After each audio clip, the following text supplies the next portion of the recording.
Recording in progress. Okay, perfect. So for today's presentation, we have a guest speaker. So this person is from Norquest. Their title is Research Chair and Workplace Inclusion and Accessibility. Just wanted to make sure I got that right. And their name is Brooke Lifeso. Brooke Lifeso. So without further ado, I don't want to keep chatting. I want everyone to get the full information. So I present to you Brooke Lifeso. Brooke? Hello, everyone. Today I will be presenting some concrete ideas regarding conducting inclusive interviews and the initial part of an employment cycle. I thought you might all be like chomping on lunch, and so I have kept it fairly lecture-based, me talking while you're doing things. But I will have the chat open, so if you have any questions or kind of clarification things or things you want to be elaborated, you can just drop it into the chat and I will answer questions as I go. So I have that open here on my screen. I work at Norquest College as a research chair in workplace inclusion and accessibility, as my intro stated. A little bit about me and my role in this work. So I've worked in social justice and facilitation for 15 years in the disability sector in a variety of capacities. I've worked frontline as a youth worker for folks with multiple diagnoses. I facilitated parent support groups with adult children with disabilities, quite a mouthful. And I'm disabled myself, and I'm a disabled artist as well. So research in that sense is a new branch for me in this world of disability, EDI, IDA, social justice. And I come to it with lived and learned experience. My diagnosis can be in the neurodivergent umbrella. For transparency, the reason why I kind of give this intro is in disability world, there's a really strong saying, which you probably know, nothing about us without us. So I come from the community and I work with the community. So today, I won't get into this so much. So if you're a big theory head and you want to know the articles or citations for the work that I've done, I'm happy to send that out later or share any reading lists, but I've tried to keep this as concrete, practical, and again, something to chew on while you chew on your lunches as we go forward today. So I work as an applied researcher, and what this means is I do practical research that works with organizations, business, and community to explore and solve problems. Sometimes when we think about research, we think about, or the example that I use, peer research is a mathematic person doing proofs and they write a thesis about it, whereas the work I do is directly connected with community. So how can I solve the problems of our government, of inclusion?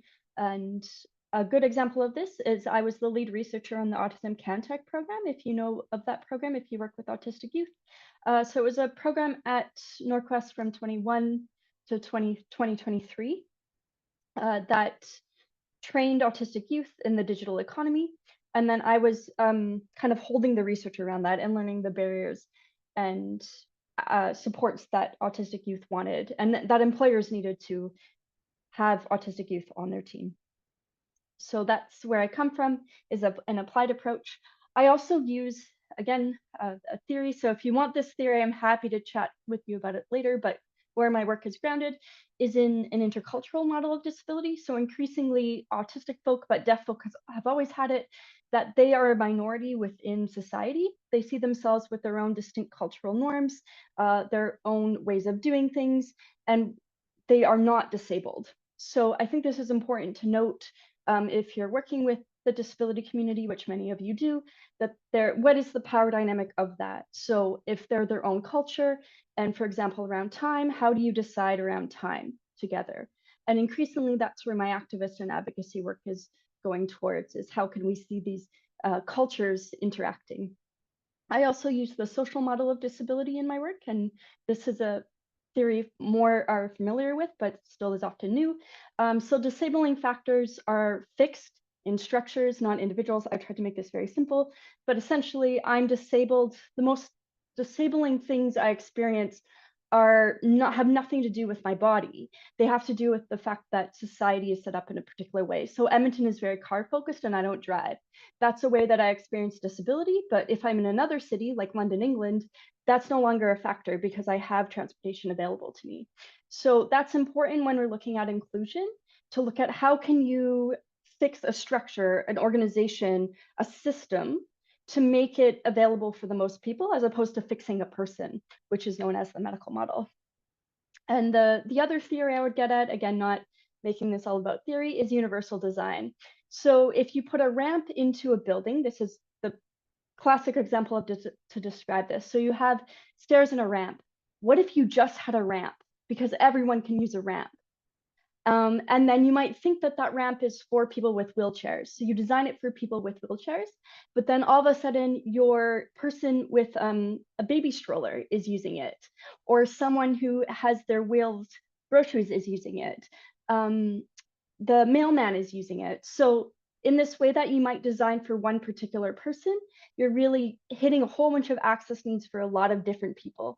And I'll get to access needs at the end of the presentation as well. So I promise that's all the theory that I'll give today. It's just to kind of ground it. And if you want more information on this, you can email me later. So today I'll be covering the initial stages of the employment process and giving tips on recruitment, interview, selection, and a little bit on disclosure, and then ending it with just general tips. So you might hear me say the same words again, and then I'll summarize it at the end. This is my hope to be inclusive and accessible as well in my language. Also, housekeeping thing about accessibility. When I get nervous, I talk really fast. And sometimes I use more or bigger words than I need to because I'm nervous.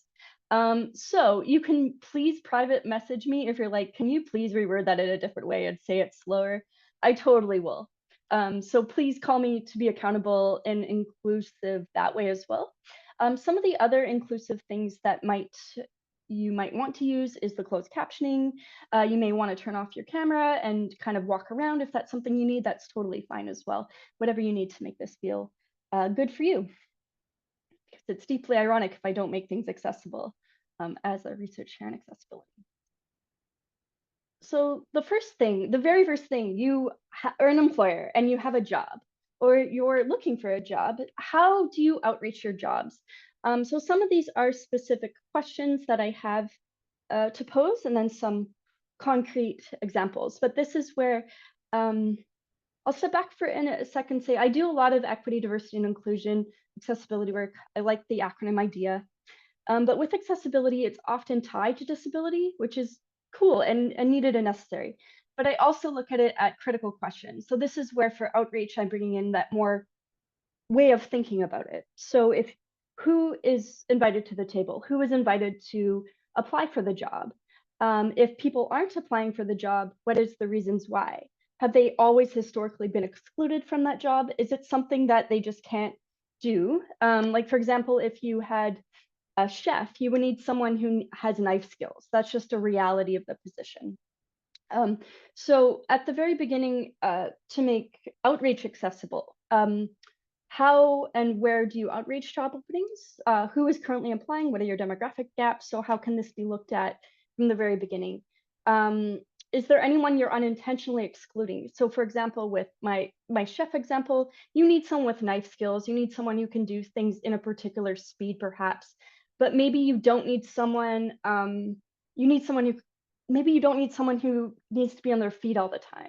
Or maybe you can have someone who's kind of starting off and being a bit slow. I haven't worked in a kitchen before, so this is not a great example for me. But kind of beginning to think about how things could be different to get a variety of people to even know about your job. And then also you can use employment agencies like Goodwill. I don't know if you call yourself an employment agency necessarily, but you can go to specific places that are already supporting folks to get jobs and see what's available there as well. So how can you directly outreach to get a variety of people even to apply? Once you have your job description, and some of these have become really standard, but I just wanted to throw them on a PowerPoint and talk through them anyways. So make really clear the location, the hours, the pay. Is it term? Is it permanent? Is it remote? Is it high flex? Increasingly, and there's lots about this in the pop world, if you will, putting your pay on things.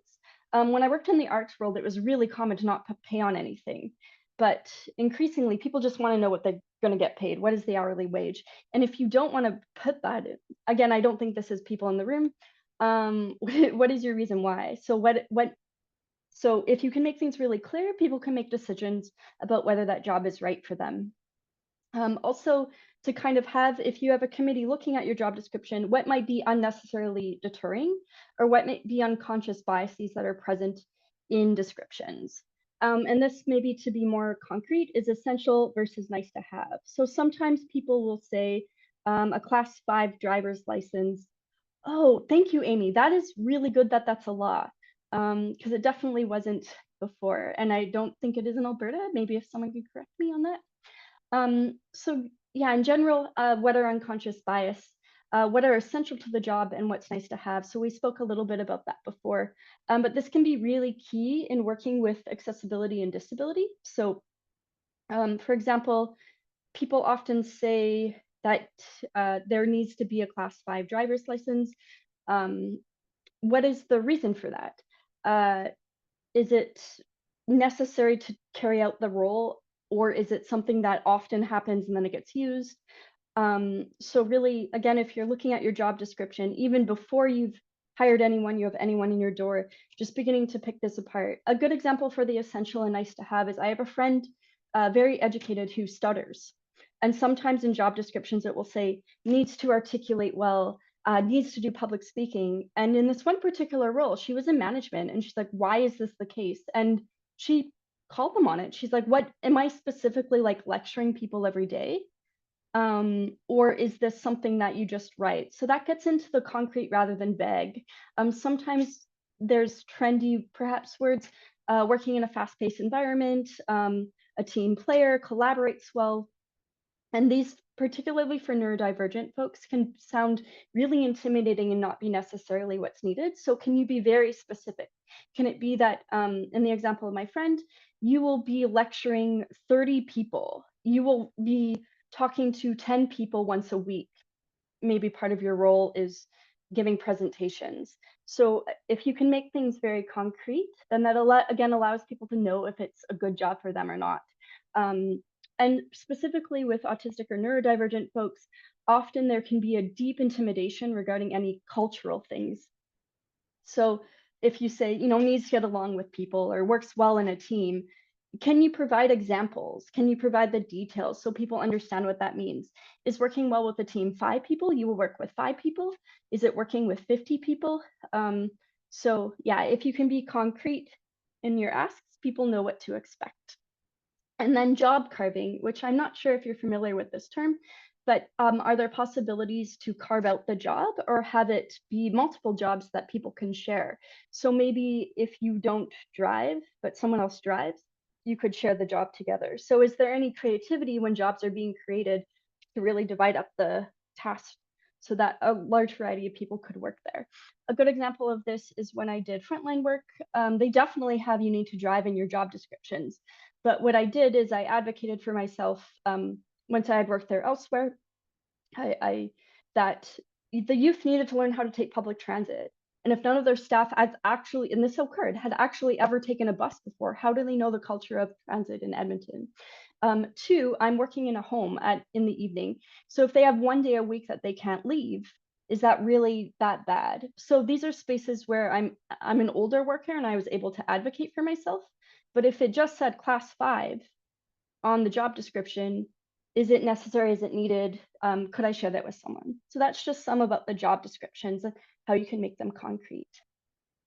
So I have an example here of a job description I pulled off of Indeed, and I tried to blank out any of the things because I don't want to pick on this job description. But what are some things that you see in this that would make it intimidating for people?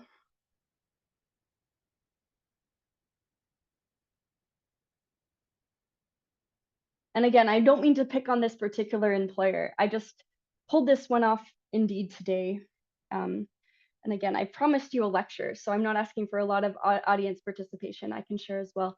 Yes, the bullet points. So that instantly I was like, this is a huge block of text. and it's yeah, it's like a solid paragraph. You really have to use executive thinking to like navigate what's going on. The other thing I see in this job description is that I don't actually know what I'm doing. So you can just see it at the bottom. So I mean, I know what I'm doing, but the tasks are a lot of variety. And what I can't figure out from this is that am I working in a cafeteria and am I working in a dining hall? Am I giving food, like delivering food? That's really unclear. How much am I expected to engage with patients? Um, so that was something that I picked up from this. So I think they're giving a lot of information, which is good, and they're being very detailed, but I don't actually know what I'm doing when and what kind of variety it might be. There's also some details in this that, again, thinking about it from a neurodivergent perspective, it's just too many details. So, and it's not written in plain language either, which I don't know if someone needs to be really articulate to do this job. I don't know how much they're engaging directly with patients. So again, this is just one job description where I think they're really trying to give that details, but some people would just completely walk away from this given so much uncertainty. Well, so the job description is out in the world and you have it flooding in. My tips here, I'm not even getting into AI and how recruiters work.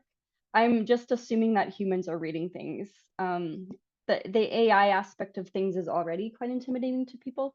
So I was thinking about when I've sat on hiring committees and some of the unconscious bias or conscious biases that come up when I'm looking at candidates. So if I find myself noticing resume layouts or gaps, I try to be mindful of what is that saying about myself and why might I pick someone or not pick someone. So just some things, and maybe you already know this, again, a review, but being mindful of the biases. So if I notice a gap in someone's employment, it could be for all kinds of reasons, not necessarily that they're a poor candidate or bad at work.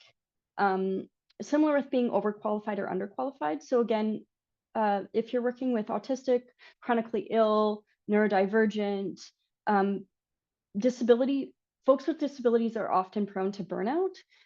So it may mean that they may not have a consistent career or resume. That doesn't mean that they're a poor worker. It might just mean that they have particular accommodations that haven't been met before. So these are some biases to be mindful if you're in a selection process.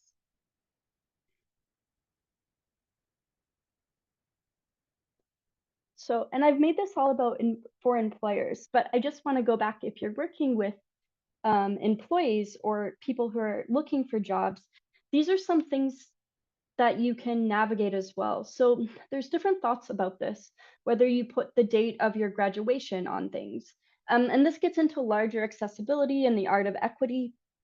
So for example, if you put the date you graduate high school on a resume, people know how old you are, generally speaking. So do you take that off or not? Do you want people to know how old you are? Do you put all your education on for all of your jobs? So this is where working with a job coach or working with an agency is an excellent idea to kind of have, or a friend or someone you can soundboard on of what a job is particularly looking at. And the Canadian job market is very particular about what it wants, but it doesn't necessarily train people in what that is. So some cultures, for example, put a photo on their resume. As a Canadian, if I received someone's photo, I would instantly like try to put it away. So you're not adding any biases, right? Or names, like there's a lot of things we can do to make sure biases don't come up. This is outside of disability, but we all know the biases with names, the biases with race and age. So I think it's worth, if you're working with clients, if you're coming from that side to this, how can you navigate that and coach them through that? And I'm sure everyone here has their own kind of stories around supporting or navigating that. So you, again, going back to an employer point of view, so you've decided who you're going to interview. and you're going to set up the interviews. So this is where it's important to give your candidates opportunities to prepare, giving them different time options, and just how can you really allow them to thrive, whoever they are. So time options, you may want them during your time of business. When do you expect them to work? If it's flexible work, when would you expect them to be in meetings already? So you're kind of showing the expectations of the job. Send them the interview format ahead of time. Show them questions ahead of time. So if you already know what you're going to ask them, you can send it ahead and then there's no surprising. What this is really about is how do you de-escalate the sense of anxiety in folks, and how do you make things easier for them so they can really thrive? Something else too, send directions for Zooms or how to get into the building. As particularly autistic or neurodivergent folks can get really stuck on these details, and it can cause them way more anxiety than you're intending to, and then that can make them kind of off keel for them actually answering the questions. So they may need, and then again, the universal design. So you're thinking about it from an autistic perspective, but really this helps everyone. If everyone knows the questions ahead of time, if everyone knows where to park, if everyone knows that there, for example, is like no bus route there, they may not even apply for that job if they use transit, which is a whole other avenue. So really setting a candidate up for success. Oh, I just want to go back. So another point too is if your jobs have some kind of skill component, is to allow them to use their own technology. This is particularly true for folks with disability, but I would argue again for everyone that universal design approach. So they already have their computer set up, they already have assistive devices on it, they already know how it works. This is very true for online. I'm online right now. And then they're already very comfortable that way. If you needed them to do math or some kind of skill testing component, they can do it way easier from their own than having this whole other avenue of setting it up. So again, asking ourselves when we're in the interview process, what might allow candidates to thrive?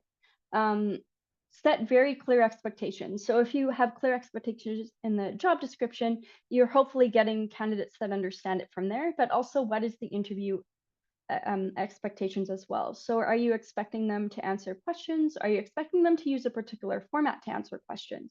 I know I had a job interview that used the STAR format. And so I knew that ahead of time, I knew the questions ahead of time, and then I could prepare.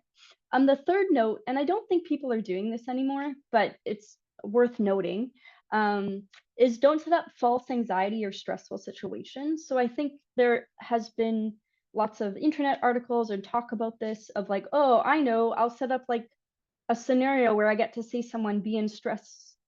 And I would say that's not good practice to do anymore. Particularly if people are navigating all kinds of things and are already nervous, asking someone to wait, 20 minutes, and then the boss really hands them water and to see how they interact with the secretary. Like it may sound interesting in theory, but there's better ways to just be transparent, and have things start on time with the right people in the right place that everyone already knows when that's going to happen. When coming up with the questions or components, think through the answers. Oh, I have a typo there. Sorry about that.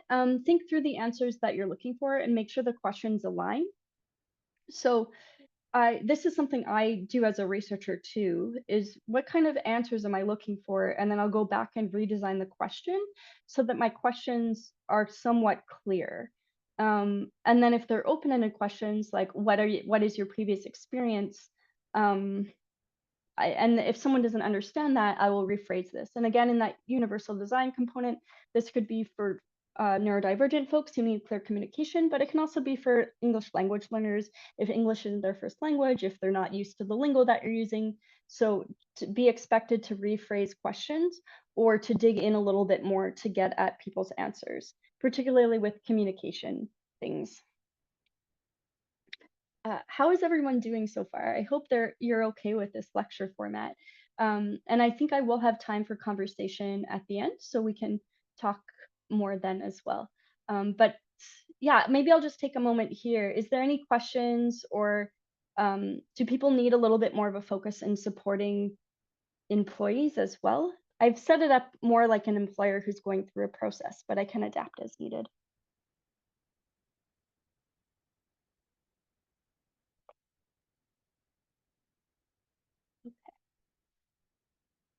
Well, I welcome any feedback into the chat, and you can privately message me as well as if you have a specific perspective that you're looking for questions on, or a story you wish to share. Maybe you yourself have experienced this on either end. So something about environmental setup, if you're doing it in person, so picking a dedicated space that can be private and quiet. Um, we all, I think, have experienced this where it's somewhat distracting and it can feel even more pressurizing if you feel like you're in a fishbowl. So even if you're in, say, a corporate office and there's those windows, so the door is closed and it's a private meeting, but you can see people like walking back and forth. So for some brains, that's incredibly distracting. And if they're already navigating having nerves and this idea that like people are watching them, that can cause a lot of anxiety. Having adjustable lighting. So this is something that autistic neurodivergent folks have asked for. But then an access clash is that if you have people who are hard of hearing or deaf, you need to make sure faces are well lit. So this might be figuring out what's best for someone. And you could ask this ahead of time. What kind of light do you want for our in-person meeting? Are you okay with natural light? What do you need? So asking access needs uh, ahead of time. What do you need for this to be a really good setup for you? Something else to note is being okay with differing eye contact, pauses, and checking assumptions about being well spoken. So this could be for a variety of reasons that they can't or don't make what you consider normative eye contact, or need to think through answers at a particular pace. Maybe they talk faster or slower. Maybe they use different language. And I was also thinking here too about spastic speech, which when I hear spastic speech, it always takes me a moment to navigate that. If you're uncertain about what someone's saying, if there's spastic speech or a particular cadence that you're not used to, you can ask them, you can summarize what they're saying to make sure that you understand. And this might be where also an online interview is better because there's other avenues of captioning. And this sense, what I want to be really clear about, if you're working with someone who uses different cadence, has spastic speech, is hard of hearing, is deaf, I would say the emphasis isn't on them to necessarily adapt. I think about this when I work with folks with spastic speech, is it's my role to change my ears to see if to attune to a different way of hearing. So that centering is different. It's not for them to speak more clearly, it's for my ears to attune differently. So if you're setting up an interview online, there's a lot more accessibility tools. Like right now we're using Zoom. So you can set up the captioning. If you have enough time, you can set up translation as well. You can use headphones. People are in their own space. You can give an overview of how the platform works. So some people are more or less familiar with Teams than they are with Zoom, than they are with any other app. Um, as I put here too, you can put the chat function to post the question. So this is something I do when interviewing anyone is I'll ask the question verbally and then I'll put it in the chat so that everyone has access to the same question. And then hopefully people can remember what the question is and kind of talk to it. This is really good for any follow-up questions. So say you send out a set series of questions and then you want to just ask a follow-up, you can drop that in the chat and have that back and forth. What I also want to say too, which is a little bit radical, is we're still in a very verbal space. But are there jobs where you don't need to be verbal at all? This would really open up the job market for nonverbal, for deaf, for folks that speak a variety of languages. So right now I'm heavily verbal. I am verbalizing a lecture to you. We also have it recorded and we have it captioned so that people can read along. But I could have done this entire thing by just typing and having people rapidly read. So we're not quite there yet as a society. There's still a really valuing of being verbal and valuing of having a conversation. through speaking, but it doesn't necessarily need to be that way. For example, if you're a software engineer and you work mainly with coding and you're working with Slack or Microsoft Teams, do you ever need to verbalize? So these are some questions I have that are wider, that we're not quite there yet as a Canadian society, but in other spaces, there's way more multilingual needs than Canada. So I was asked to speak about this, and I do so happily. Alternative interview formats. So right now we were talking about the standard Q&A. You have the questions, you have the answers. You ask, give me an example of a stressful experience. Tell us your goals in 5 years. That's kind of a standard interview format. But what they've been experimenting with a variety of places is alternative interview formats. So when we worked on Autism Cantech, for example, we used video interviews. So people made themselves a little video explaining themselves, their interests, their experience, what they were hoping out of their work experience. And then that was followed up with a coffee chat. This works really well with people with anxiety because they can just keep repeating. They can rehearse it themselves. They can feel comfortable with their cadence. They can take the breaths, the breaks. You could have 100 takes and you would never know as the employer. So the video interviews is a great way if you're just looking to get to know people, and they can control that and they can decide how much they want to rehearse that and craft their answers and get their loved ones to be a sounding board. What we did with Autism Cantech is we followed that up with then a coffee chat. So again, instead of a verbal Q&A back and forth, it was just an informal coffee where they said, I loved your interview. Can you tell me a little bit about your cat? Or I loved your interview. Can you tell me when you went to NATE?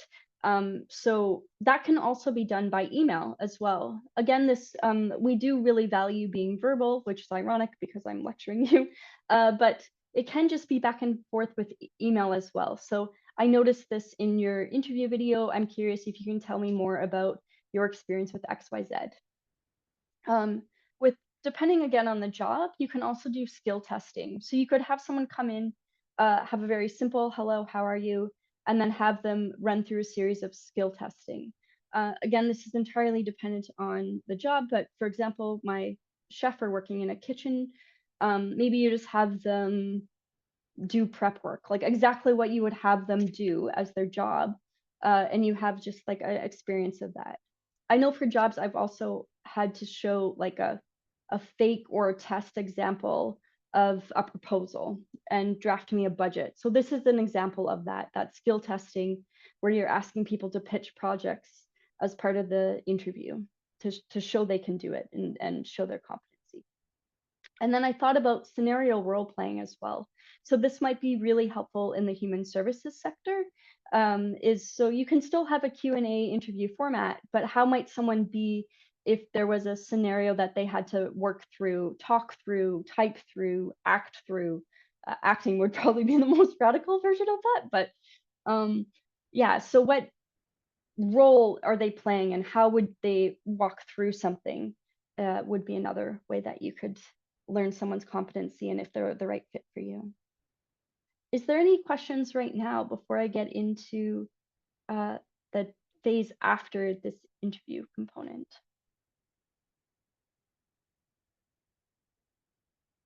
Great. So I wanted to give some tips on the selection process. And I think from my time working with Autism Cantech, this is the thing that stayed with me the most and I use every day. In being very transparent. So make sure that you ask the same questions roughly of everyone, that everyone has had the same equitable experience. This is a kind of a standard thing, but I think this is really valuable for the next point is making sure that you have very clear and transparent metrics. So do you have a spreadsheet that is, 1 to 5? Do you have a box where you write what they said? Do you have a quick meeting afterwards with your colleagues to make sure everyone's on the same page? But do you have a very transparent metric of what you're measuring people against? Because often what happens is a likeness bias. And then the thing that always stays with me is have clear reasons why decisions were made. Um, and be ready to share that with someone. So neurodivergent people have specifically asked for feedback for why they weren't chosen. But again, I think everyone wants this. Everyone wants the reason why so that they can grow and be better in their next journey, including the people who were chosen. Why were they chosen? So when you're writing your offering the job, and then also if you're writing the follow-up, the people who didn't get the job, can you give them really concrete feedback that's transparent and real for the reasons that you gave? And if you can't for some reason, it may be valuable to look at why. So if you can't give someone really concrete feedback as to why you didn't choose them, is there some biases that are showing up? And I find neurotypical people get really squirmy about this. They don't want to say, you weren't a good fit because you were 15 minutes late, or you weren't a good fit because there was errors in your budget. We're not used to having really concrete conversations, but when we don't have really concrete conversations, what I've experienced and what I've seen in other people is people can kind of get very uncertain as to why they weren't chosen. It can destroy confidence of youth specifically, so like new people to the job market, but then they just don't know why. And they're stuck really wondering why they weren't chosen for a particular job. And so if someone just said, I'm sorry, but you don't have all the skills that we're looking for, and the other person has 5 more years of experience than you, or this person used, you know, better language, or they knew one of our partners.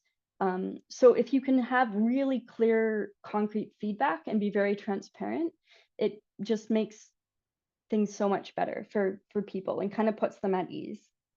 The other thing, is about,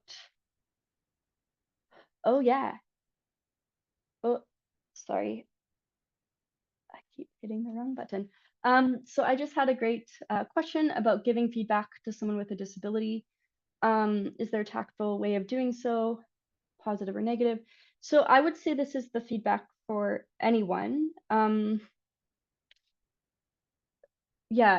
So maybe I'll use myself as an example. So I don't have the best hand-eye coordination. You don't see that here because I'm a hand talker, and I'm on a screen. But if I were to be applying for a cafe job, um, I know that I'm not the fastest and I have a shaky hand. And I would be okay to hear that feedback of like, you kind of have you don't have necessarily the skills to do this job in a very fast way. That would be okay feedback for me to hear. Um, or yeah, like I think we might need speed and you're not quite there yet. But again, often when we're going to say that, or you could say like, this is the job. Unfortunately, what we need right now is someone who isn't growing into the role. We need someone who can instantly, chop an onion in 2 seconds. Or we need greater experience than what you currently have. But when we have an entry level position that you could grow into gaining this speed, we'll let you know. So that's kind of how I would do it. Recently I had to apply for a role, or sorry, I was hiring for a role, not applying. And I had to give the feedback, and I wanted to really try this myself. So the person who got the job, I was like, congratulations, you have exactly the experience that we're looking for. I'm so grateful to be looking for to working with you. I gave them adequate notice. I'm like, please let me know if you want the job or if you have any questions about the job. The one candidate, I only interviewed two. The one candidate that didn't get it, I said, I think you may be excellent at this work, but given how you answered the questions in the interview, you want to work with population A, and we're working with population B. But I'm willing to mentor you in working with population A if you wish to email me back and we can go for coffee. So I'm recognizing the other thing I do too is like I follow it up with, this is why you didn't get the job, and you might be good at this. And I'm willing to talk to you about this thing or give you direction in the way that I see you having strengths. So, maybe you're not good at, it doesn't seem like you wish to work with, no, that's not quite how I worded that.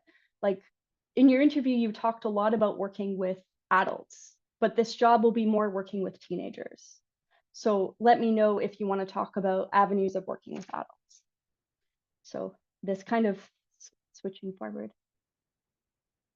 Yeah, I would say being straightforward um, is the best way. Um, because not being straightforward, and I have had this from lived experience of being rejected for a job as well. People can just like be really confused about why they didn't get a job then. And then they start to think about, is it because I am disabled? Is it because of my age? Is it because I didn't have this thing? So I think the kindest thing is to be straightforward um, and give suggestions of how they might move forward. So we wanted to talk a bit about disclosure. Um, and again, this might be a review for some folks, this might be brand new, but when do you disclose your disability or accommodation needs? So I will be very specific here that a medical diagnosis is very personal information and is seen as private within the employment sector. So no one can ask me what my diagnosis is. And if they do, I could be like, you know, you're not allowed to ask that. Because there is a legal weight to this. So if I go to an employer and say, I have cerebral palsy and I need the following things, that is setting a legal thing in action. And unfortunately, a lot of people have been discriminated against. Um, Especially, so there's a difference here too with visible and invisible disabilities. So visible disability often don't have the opportunity. Like it just needs to be right away. So I was at a conference recently where a deaf accountant said he now just writes it in his cover letter that I'm deaf because he knows that like right away they will need to find a way to interview. They will need to find, so they'll know right away. Where it becomes more complicated is invisible, or to borrow a phrase, where people can pass and need to out themselves as being disabled. And that can be a lot harder. So and this can be all kinds of diagnoses or disabling factors. So there's so much vulnerability because there's often been um, discrimination in the past, so they don't want to share. And so I would say, how can all of us create psychological safety so that people can feel they can share and that it won't impact them? And yes, they are allowed to follow up questions once they disclose. So disclosure is very specific. That's saying I have X, I need Y, or I have X, I may need one, two, three. And I would say the time to do this, it's really dependent. So if it's something that you'll need it will be very apparent and you need accommodations in the interview. I would, even this, I'm hesitant to say things because it has such legal ramifications. But it's whatever an individual feels comfortable with doing. Um, I personally put it in my cover letter if I'm applying for disability jobs. I say, I'm disabled. I've lived with disability my whole life. I mean, I did it today. But I don't say my individual diagnosis and I don't say how it impacts me. Um, but I might say, like, I don't drive, just so you know.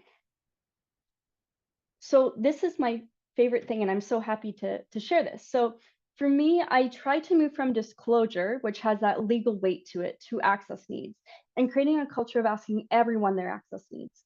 So when I've been responsible for hiring a team of people, I make it very clear. I say, what are your access needs? And then I explain what access needs are. And then I say, I'm asking every person this because everyone has access needs, and it doesn't mean you won't get the job. I just need to know um, if I have a whole bunch of people who can only work in the evenings, then I need to know and hire for people who can work in the mornings. For example, if it's a job with variety. So everyone has access needs. Often, one example I use is that they need to leave at a specific time for a childcare pickup. That's an access need. Glasses, wearing glasses is an access need. Having an ergonomic chair. So we can tie them to disability, but they're not necessarily there. It's, what do all employees need to thrive? Is it timing? Do they need 2 days a week where they work from home? Do they need flexibility in their schedule to work well? Do they need task-based work? Do they need routine? Do they need regular check-ins with their supervisors? Do they need to be able to sit every once in a while? So these are all, I like to shift to this model because then it's really ideally creating a culture of care that everyone has needs, and how can we navigate them all, versus when you're working with disclosure and accommodations, you can get into what are, it even has a legal term, like duty to accommodate. What is the duty to accommodate? And then if you fail to accommodate, there's legal ramifications in that. So this to me gets more at how do you create a culture of inclusion that is totally, you know, meeting people's accommodation needs. It's meeting people's need for particular software or particular desk setups or particular times of working. But it's moving away from that legalese so that everyone can have the same place. So my general summary here, and thank you for listening to my lecture. I often feel self-conscious lecturing into the void like this, but thank you for listening, is to be proactive. So to think through some of these questions ahead of time for yourself, to think through kind of what candidates is your job attracting, is your organization attracting, how could you attract different people? My favorite one, as I mentioned, being transparent, being flexible, and then you might be surprised and be prepared to adapt. That someone might answer the question radically different than you thought because their brain works differently. Or that like even something as simple as your name. So I have a name that in Canadian English is associated with a female name, but in other cultures, my name is a man's name or is not a name at all. So I'm continually surprised at the things I take as assumptions of how something might work might not be that way. And then I check in with myself, is that necessary?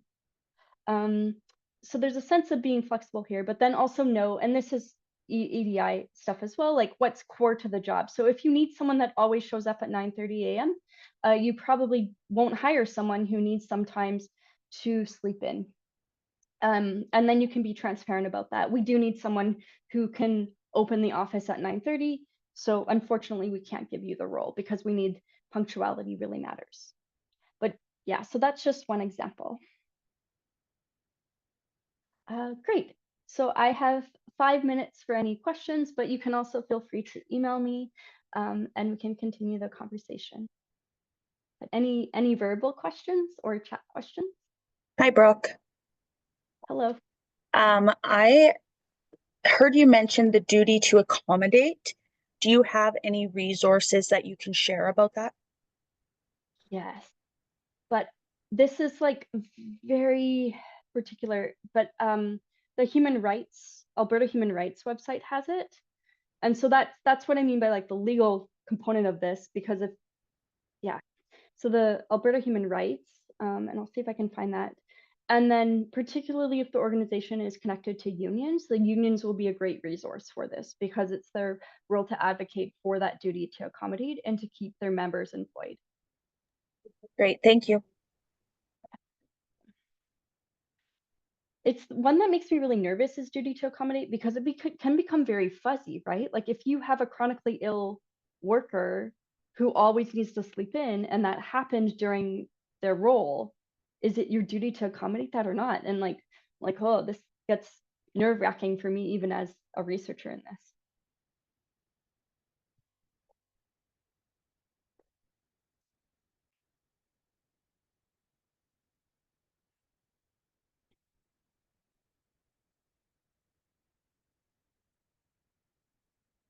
I will say too, with the duty to accommodate, I hope that things will become more clear.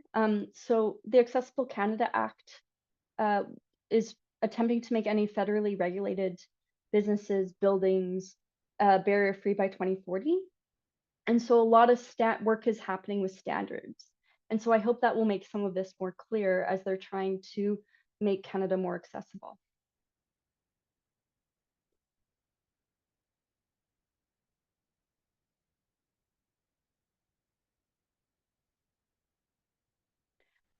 I tried to keep this intentionally broad reaching, so thinking about office and other types of work, but are there any specific industries or specific to your organization that you'd like to speak about? I tried to make this as broad as possible.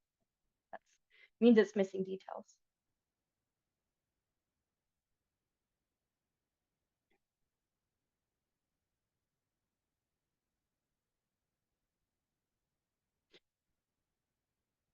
maybe a final thing I would say too is there's an interesting interplay of often people are the experts of their own bodies and their own experiences, and not all the time, because for a variety of reasons, if you've never had all your access needs met before, you don't necessarily know what they all are. A lot of people are spending their life struggling through it, disabled or not.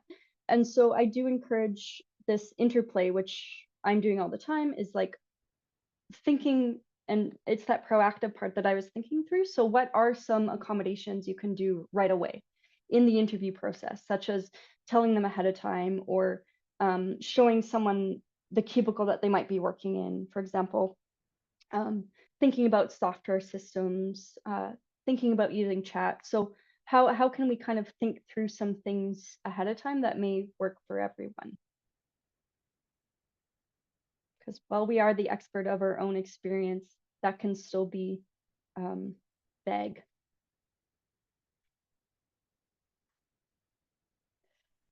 Well, great. Thank you for having me. I'll hand it back to Kamish. Okay, thank you. Thank you so much, Brooke. So much valuable information. We do appreciate you taking the time and presenting to us. If anyone is looking for this recording, again, as a future resource, you can just type your email in the chat or just say me in the chat, and we'll make sure to get that out to you. Also, there's actually going to be a part 2 to this, which discusses, I believe, termination, promotion, and there was another one that I forgot, Brooke, but yeah, so sorry, go Yeah, ahead. the onboarding. So onboarding, and then when they're working with you, and then if you have to unfortunately terminate someone. Absolutely. So, yeah, I think as an employer, that's something that you don't want to miss. Again, all the education information that you can receive does helps yourself, helps the company. So, again, we'll make sure to get that information out to you in terms of when that will be for the part 2. But again, we just want to thank Brooke for your time and your effort and for today. And thank everyone else for coming. Thank you so much. All right, well then, with that being said, everyone have yourselves a lovely afternoon. Thank you.